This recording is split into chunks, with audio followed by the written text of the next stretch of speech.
All right, welcome back for our second feature match of week 5. So here we have Chris York, who I'm going to be watching it from his point of view, playing against Andrew, and Coleman's going to be looking at his hand. So Andrew has been having a lot of success. We saw him last week in a feature match, which is with his mostly blue-white deck, with some green cards, I believe, splashing green. And York appears to have a green-red, probably Riveteers build, because I see a swamp in his opening hand. So, it looks like Andrew took a mulligan on the play. What's he looking at? Not a great hand. The first hand was 4 plains, and Elspeth, and 2 blue cards he couldn't cast. And this, he drew 3 islands. He has a Disdainful Stroke, a Revenge of the Drowned, and a Mage's Attendant, but looking for that plains. Yeah, so he might be slow to get started here. And Chris is going to jump on that. He has a Jetmir's Fixer. He has an Exhibition Magician. So next turn. And he has a Strong Arm he can potentially blitz out. So if Andrew doesn't put on the defense here, Chris might run away with this game. So here's the Exhibition Magician. So at the very least, if nothing else, the Strong Arm could be countered by the Disdainful Stroke. But I'm sure that Andrew would prefer Still to in just... playing. Our last 3 draws have been a Lunark Veteran, a Strong Arm of our own, and a Swooping Protector. Yeah, that's just the way the game goes sometimes. So the good news for Andrew is that if Chris blitzes out the Strong Arm, which I suspect he might do, it will be countered. So he will be taking only the 5 damage that is represented on board here. So gives him a turn to maybe find some defense. York has an Ominous Parcel in his hand, which at this point in the game, with enough lands, likely to be used as a removal. And Black Market Tycoon, the rare that taps to make treasures, and the rest are lands. So the pressure is not huge, but it's enough that, it will kill Andrew if he doesn't affect the board here. So I would not be surprised if Chris spent some amount of mana pumping this Fixer here. Probably just 1 pump.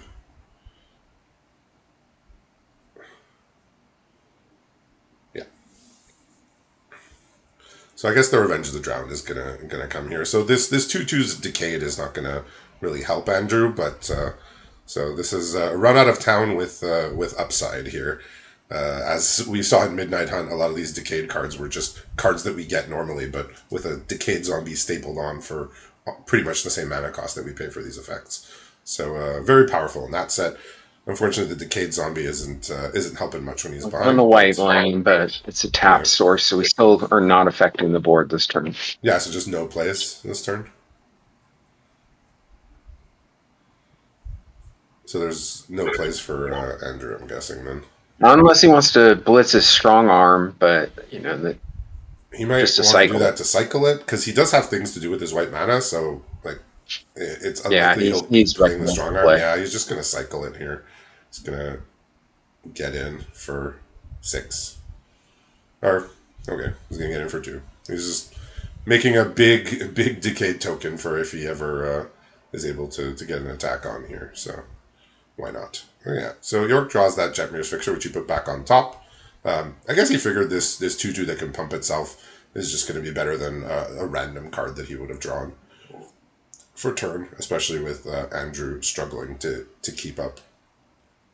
The card that we cycled the Strong Arm form is a security bypass. Obviously, no help when you're really, playing from this far behind. Yeah, that's another one that's not doing the trick here. So here comes the Fixer. Gonna get an attack for 5.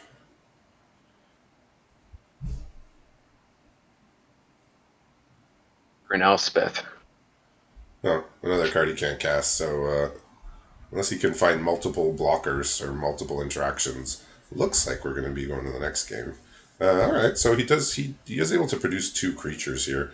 There's an Ominous Parcel in Chris's hand, so that can wipe out one of the creatures to ensure a lethal attack.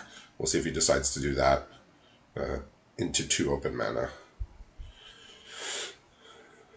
Seems like a pretty safe play here. So just play the Parcel, kill the 3/2, and attack with everything. We'll see if he decides to play around something. Yeah, looks like he's just going for the obvious play here. Kill the 3-2, and then he will get in for the exact 5 that he requires.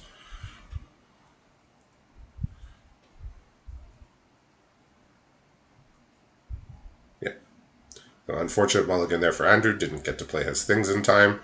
Had that disdainful stroke, which gave him a bit of breathing room. So Chris is playing a red-green deck, as we saw. He has several impactful Riveteers gold cards that he's splashing for, on top of a couple copies of Girder Goons as a mono-black card. He has not sideboarded. He's just going to send back with the deck that he came with. What's Andrew considering over there? He's just, looking through, looking at some of the options that Chris has played. No real choices yet. Yeah, This deck, as we've seen it before, it's mostly blue-white. There's just a couple green cards with the Strong Arm, Adjudicator, Starling in the Masses. Yeah. I think he had a bunch of early creatures, lots of evasion, some cheap tempo cards for interaction, and just has been really, really getting a lot of wins with that. And unfortunately, as we saw, he just didn't get to play very much here. And Chris just played stuff every turn. He impacted the board. I mean, it was, it ended up just being a bunch of 2/2s, but when your opponent's not doing anything, a bunch of 2/2s wins the game, just as well as any other card wins the game. Andrew decided just to run it back, just decided, I just need to draw better, and this is a much better hand. He's got all 3 colors, Okay. Inspiring Overseer, Celestial Regulator, and Dapper Shieldmate. Inspiring Overseer, enough said. If you have 3 lands and an Overseer, do the other 3 cards even matter? Yeah, so Chris is going to be able to cast a Mayhem Patrol this turn. He'll be able to follow it up with an Exhibition Magician. Then he has a couple of 4-drops in his hand as well. The Zayator's Envoy, the rare with Blitz. And then he has a Security Rocks, as well as a Torch Breath to kill something. So it looks like he's set up here. So he's going to go on the aggressive mode here. He's going to cycle his Mayhem Patrol to shock the opponent, deal 2 damage, and just cycle it to draw a card. Not sure what he's looking for. I mean, that Mayhem Patrol will likely be able to attack a few times into Andrew. So, a little bit of a curious decision. Maybe he just wanted to get the card flow going, make sure he hits his lands. So a very nice draw here with the high-rise Sawjack, which just says no to the Inspiring Overseer, but the Inspiring Overseer doesn't mind because it already drew a card. So, it's not too sad. So Andrew, you said he has Celestial Regulator. What else is he considering? Yeah, and just drew an Echo Spectre for the turn, which is going to be the play. Turn before that, we drew a Disdainful Stroke. Yeah, and if he gets a counter on that, the Celestial Regulator will be able to tap down the Reach creature, so he can just attack in the air for a turn until he finds another answer for the Sawjack. Yeah, so he's discarded the Fairy Vandal here. It's going to be a little slow. I mean, if you can get that on turn 2, it's great, especially if you follow it up with Overseer and Inspector to put 2 counters on it. But, at this juncture in the game, the Fairy Vandal is not going to be good enough. So Chris is just considering, he's cursored over the Torch Breath to maybe just kill this 3/4, as opposed to playing an Exhibition Magician to maybe get him set up for some of the bigger plays. I mean, he just drew a 6-drop, but he's just going to take that Echo Inspector off the board right away, and then regroup for the next turn. So he does have a light him up as well, so if Andrew does play some problematic creatures, he might be able to kill them, because he has Exhibition Magician, which is good sack fodder. So looks like we're going to have a real game here on our hands. Nobody struggling to play their spells. So Chris does not drawn a land this turn. He still has a few options of what to play. He has a Security Rock, Sayator's Envoy, Exhibition Magician if he wants to get a treasure, or a Girder Goons, which he can blitz. So we'll see how he decides to proceed here. Lands, he does need to play lands, but he can just play big creatures. So if Andrew doesn't have the interaction and Chris just plays the biggest creatures that he can find, Andrew's creatures are not very large in size, so he leads with probably the weakest of his plays, which is just a 5/4, and it gets countered. So that was a wise move by Chris, not deploying perhaps his most powerful 4-drop into the open blue mana, just casting the security rocks, the 5/4 with no text, and it getting met with the counter spell, which you did see last game. So he's looking to maybe resolve something more powerful next turn with the counterspell gone. What's In the adjudicators, but the last 2 turns we have drawn a Soul Guide Gryff, one of our historic cards, and an island. Okay, so he has the Soul Guide Gryff, which is that flyer in hand. And what's his last card then? Dapper Shieldmate. Okay, Dapper Shieldmate. All right, so the Adjudicators is putting on a bit of pressure here. I mean, he still doesn't have a way to attack through with his flyers with this Sawjack, so he doesn't have a permanent answer to this. Chris is still missing his lands. He's going to cycle his Girder Goons here. And when I say cycle, I mean he's just going to blitz it to draw a card here. Hopefully, just hit his lands. He did draw Broken Wings, so if the Sawjack is dealt with, he will have an answer to a flyer. He didn't sideboard, so that just seems that it is a main deck card. I suppose maybe he wasn't comfortable with his level of removal and felt weak against flyers. So Broken Wings is a perfectly fine card. A lot of the cards that can take over games are some of these enchantments that we've seen time and again. Rabble Rousing, Fight Rigging, the Broker's Ascendancy, and whatnot. So having a main deck answer to that is not bad, and which also can kill flyers. So Andrew forgot that the Sawjack gets +2/+0 and attacked right into it. That's going to hurt. Yeah, so it looks like he forgot that had the extra ability of getting a pump when it blocked flyers. So unfortunately, he sent his regulator into its death there. So again, there's a lot of text on these cards, so the Sawjack does get +2/+0 when it blocks a flying creature. So it blocks flyers as a 4/3, which is pretty difficult for Andrew to fight through here. So Chris does have some lands now, so he will be hitting his land drops. In a couple turns, he can cast a Cleanup Crew, which can gain him some life and just be a dominant creature on the board. He does need to, stop taking 4 damage here from the Adjudicators, and this Dapper Shieldmate could present a problem as well. I suppose he could send his token in to trade with the shield counter, but then he will have to spend another card to kill it. Let's see how he decides to use this turn. Okay, so he's just gonna send this in on a blitz here. See if Andrew decides to trade for a shield counter here. I'm guessing he is at 13, so taking 5 is a lot. He could soak up 3 of the damage and lose the shield counter, but Chris will still get the Zayator's Envoy trigger here. Okay, so he's gonna put both in the way, or maybe not. Yeah, so the Zayator's Envoy will still trigger because it cares about how much damage it dealt and has trample. So if he deals 3 damage, he'll get to look at 3, or the top 3. Or he'll get to look at the top card, and if it's a 3 or less mana cost, he can cast it. Or if it's a land, he gets to play it. Okay, so he's just going to take the hit. So we have a trigger here. He gets to look at the top card. It's a Riveteer's Overlook. He's already played his land for the turn, so he just draws that. He's not left himself with a great way to defend himself, unfortunately, here against the 4/4 and the shield counter. Yeah, so Andrew just gets to make a pretty good attack here. So Chris can do that, which is trade for the shield counter, or he can put both of his creatures in front of the Adjudicators, which then opens the door for the Overseer to start attacking. So he's just going to take 4 and trade his token here for the shield counter, so he can block the shield made in future turns. Comes the Soul Guide Gryff, so when that comes in, it exiles a card from the graveyard. What does Andrew have left here? A Darling of the Masses and a Mage's Attendant. Okay, so he has a couple creatures he could play. Chris does need to play multiple things, I think, this turn. He has lots of options, right? He's holding 8 cards in his hand. One of them is the land that he'll play, but he has many options of how to proceed here.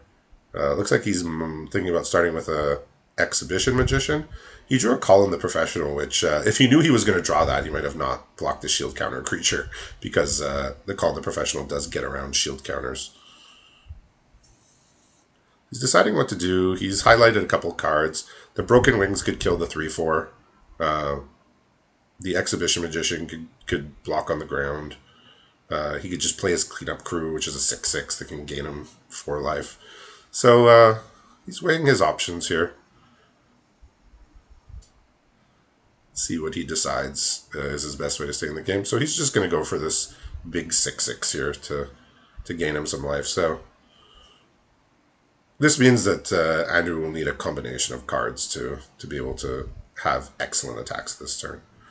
The 3/4 flyer can attack and trade with the Sawjack. That will almost assuredly be attacking.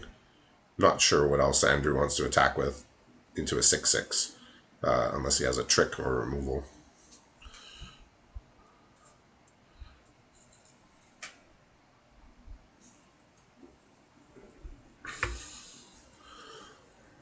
So, what did he draw for the turn here?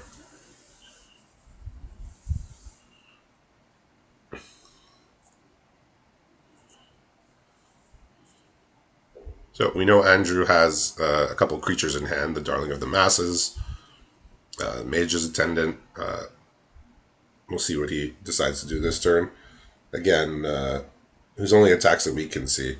Oh, so you drew a Grafted Identity, which is pretty gigantic here. What a draw! So again, that's this is a card that steals a creature. You have to sacrifice a creature, but you get to take control of the opponent's best creature. So this has just put him in a world of hurt. Though he does have the broken wings that he can get his creature back at instant speed. So this might be quite an unexpected turn back in potentially his favor. So he's going to play Exhibition Magician here, but this broken wings can destroy the Grafted Identity pre-combat, making it pretty hard for Andrew to attack into the 6/6.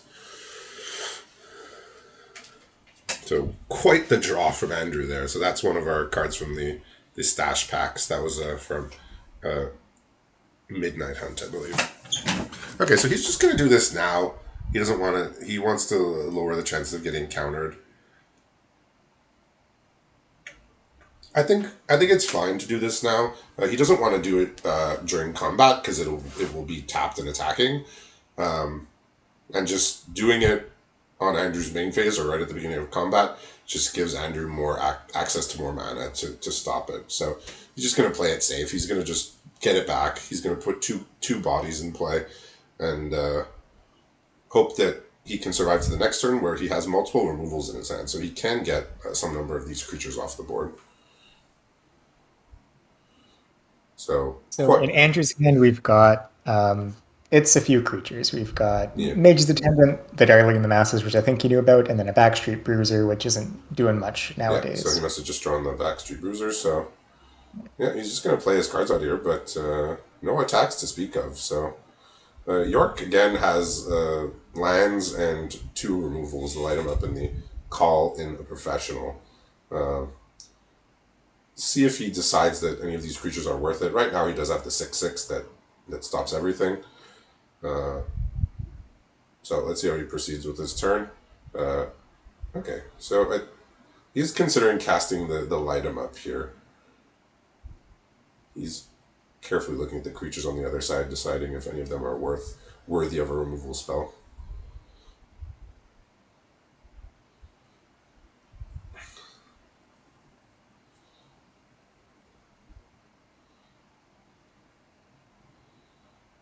Alright. Looks like he's settling on light him up here. I think he has deduced that this Darling of the Masses could be a problem. It's a way to go wide, and his life total is low enough that going wide could get him. So he's gonna sack his Exhibition Magician to get rid of this.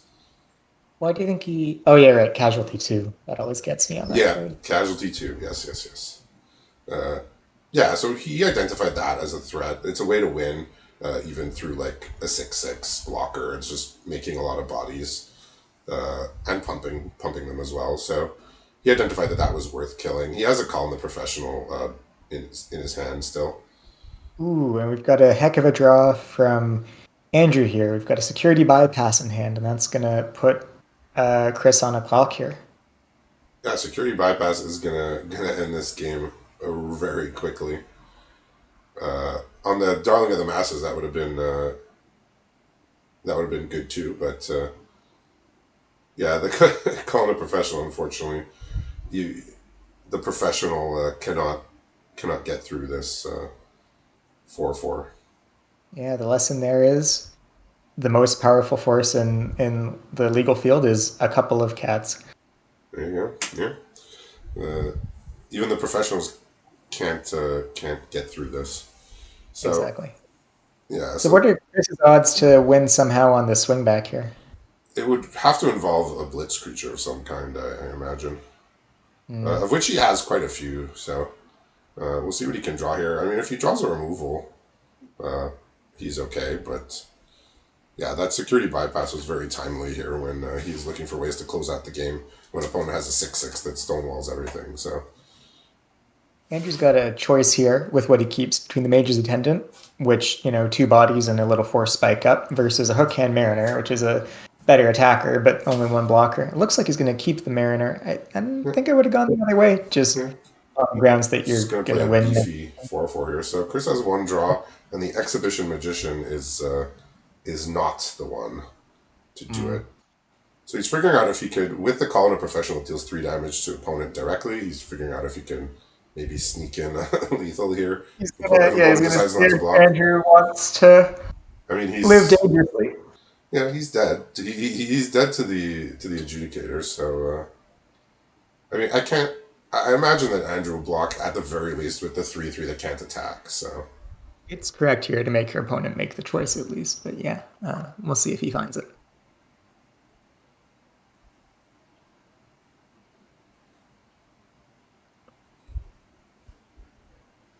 okay, so he is gonna.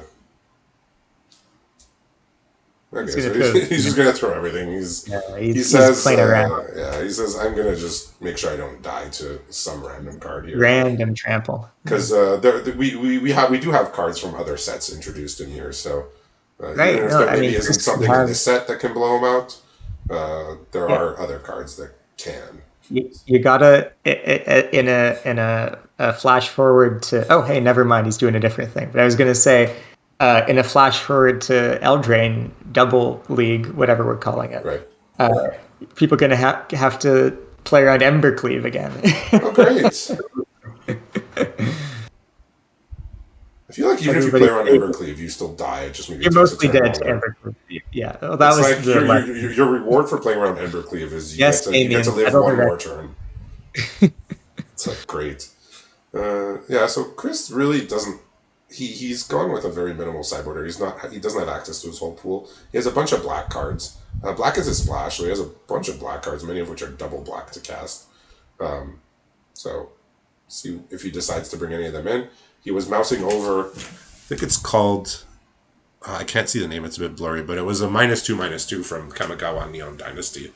Oh, One black that black. card murdered me the other day. Yeah, But so it's like something malfunction. yeah, it's a bit tough to cast in his deck, and he does not have extra swamps in his sideboard, so he would have a hard time putting that on the stack. Malicious malfunction. Yeah, There we go. it was just a little blurry there. Looks like he is bringing in might bring in his Sanguine Spy, which is the 3 mana black rare. Only requires 1 black mana. He's still looking at this malicious malfunction now. I'm just not sure he can make the mana work with only 2 swamps. I mean, he does have some fixers, but if he needed to cast that, to not die on like turn 4 or 5, it's not clear with his mana base whether it's realistic. Because often that's when you need to cast it, is like early in the game to not die. Looks like he's thinking about siding out his Ayator's Envoy, the rare. Well, he has 2 copies. Looks like he's thinking about siding both of them out. Maybe just not what he thinks he needs here. Not maybe on the draw he needs to be a bit more defensive. Or no, he's on the play. So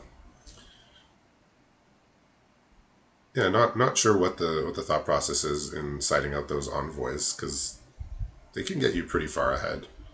Even just one hit from it is usually going to work pretty well in his Maybe favor. he just thought he wouldn't be in a position to do much attacking. He's siding out his. Looks like he's siding out his structural assault, which it was not on stream last week, but he did cast it to great effect in a match last week. It wasn't a feature match, but I killed 2 of my limousines. there you go. Didn't see too many Is the name targets though in there? that game. I'm not sure we saw any artifacts on Andrew's side. He's not in the treasure colors, so there won't be The, treasures lying around on Andrew's side. So really the Mad not. Lad is main decking that thing? I thought he brought it in against me. What a crazy guy. No, he's got his broken wings. He's got his structural assault. He really doesn't have like a huge amount of removal in the colors that he's primary in.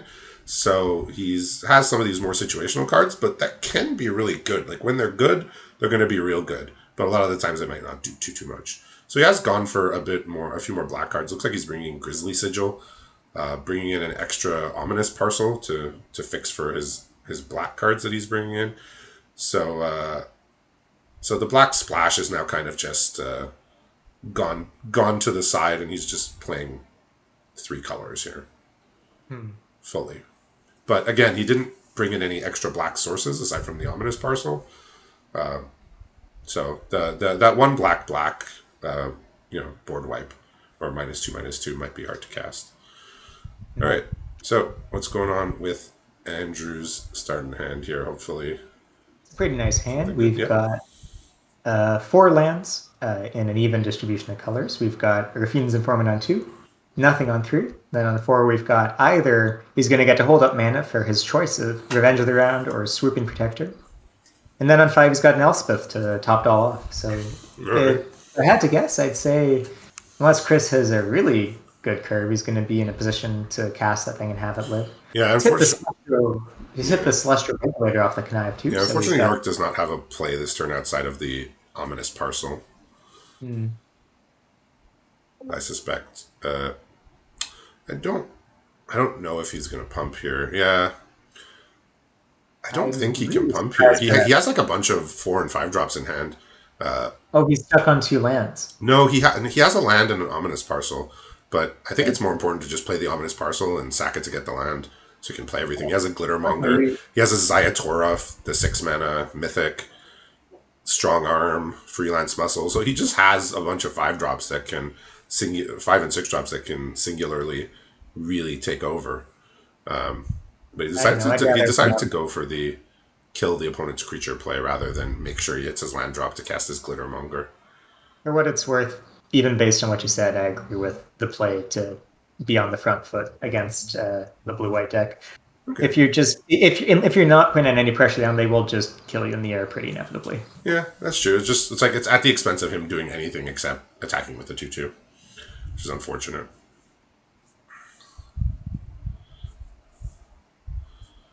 Yeah. So let's see what Andrew decides to do with this turn. You said he had a regulator, which he could play. He's got a regular sit in his hand, and he's choosing between his planes or one of his 2 tapped lands. And you'd play the tapped land now if you want to play Elspeth next turn. Likely to go get a forest. Yeah, that's what he's just chosen. He'll play the regulator, and he'll try to put down this Elspeth behind his 2 birds. Yeah, and based on Chris's situation, I don't think he has too much fight in there. So yeah, Chris has identified that sitting around and trying to make his eye drops and all of his lands is not going to work. So he's just going to blitz out his strong arm here, make his fixer better, attack for 4, and try and race here. Basically, the Elspeth is going to make that near impossible. Yeah, so he's drawn in succession 2 black cards, a Sanguine Spy and the Malicious Malfunction, which he's far from casting either, since he went to go get he went to go get he didn't get a swamp with his parcel. How much loyalty does Elspeth come down with? I do I not believe it remember. starts with 4 or 5. Yeah, that might be a bit out of his price range. It looks like he's Okay. intimidated Andrew into doing the removal thing, but Yeah, well, he figures that Elspeth might be soft to like one removal because there's a 4/4 in play, but now he'll probably feel a bit more confident to bring it down next turn. So Chris is most likely going to play his freelance muscle based on what he's been doing. He could play his Glittermonger, which uh, can help him cast his Zayatora, the Incinerator, next turn. I mean that might be his way to win here is just going over like sticking one crazy bomb and winning off the back of it. Like Andrew Yeah, doesn't have an he answer in his is he hand. is just going to go for the freelance muscle here, just as a play that can attack because he's taking 4 here, and he needs to be able to be attacking back in order to not fall out of this. So here comes the Elspeth, which is going to make life that much more difficult.